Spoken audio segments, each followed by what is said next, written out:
Good evening, everyone.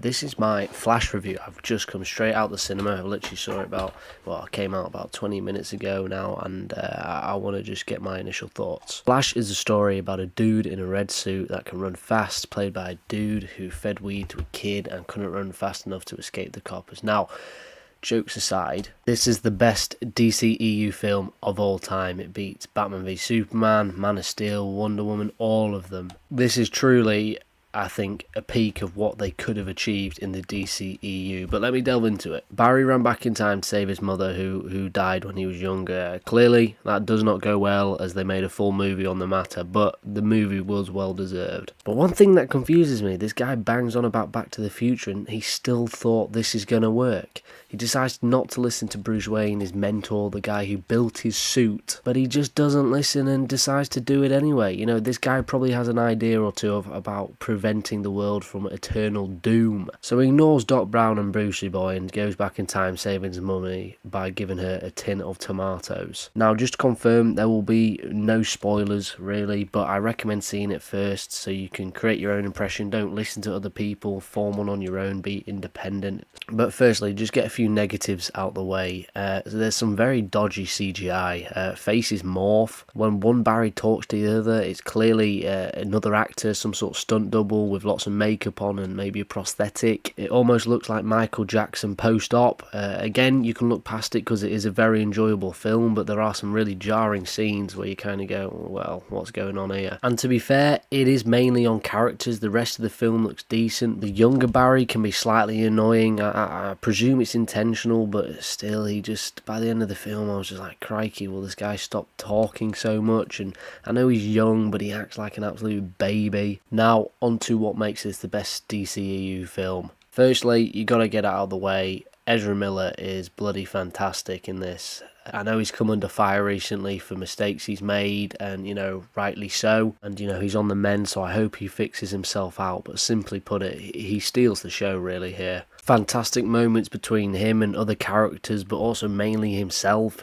He's acting with himself, obviously with someone else there. But, you know, he really is this likeable and comes across like someone who's struggling and wants to be part of something, and he found it with the Justice League, and that helps him to be part of something bigger. His comedic timing, though, seriously, it really boosts this film up. His awkwardness isn't annoying anymore, which I kind of found it in the previous films. I truly do believe he's almost found the perfect way to play Barry Allen recently, and it's a shame it's come near the potential end of this universe. Now, at the start, Batman comes through. It's in the trailers, so it's not really a spoiler on a play on, you know, the Bat chopper, whatever it is, and he comes down on his bike. Now, that scene is just incredible. It gave me literal goosebumps. The way it's shot, the music, it sort of pans down, starting at his, you know, cowl at the top and comes down and then shoots out. Now, the film starts with Barry saving some people near Gotham General, the hospital, and it really sums up Barry's role at the start of the film in the Justice League. He described as the janitor himself. It obviously changes by the end of the film, and it's really, I don't want to spoil it, but it's quite incredible the journey he goes on. Now, Michael Keaton as Batman is truly fantastic. His performance, you feel sympathy.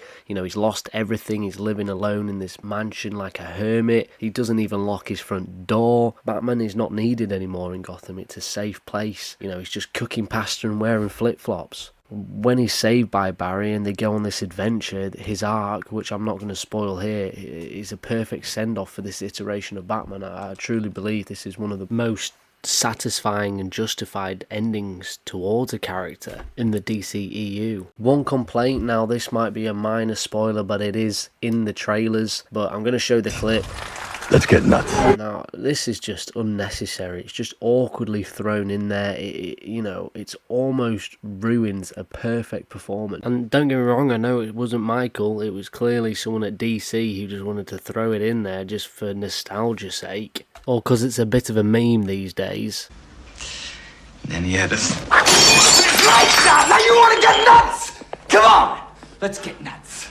We already had the I Am Batman. I'm Batman. Which, you know, I will allow because it's so iconic and it fits just about in, but get nuts. I mean, who fucking wanted that? Sasha Cal, or I think that's how you say her name. Well, firstly, I fancy that. The short amount of time remaining, she's just incredible as well. She really does put on a performance of her life. I would be thrilled if she was in James Gunn's DC.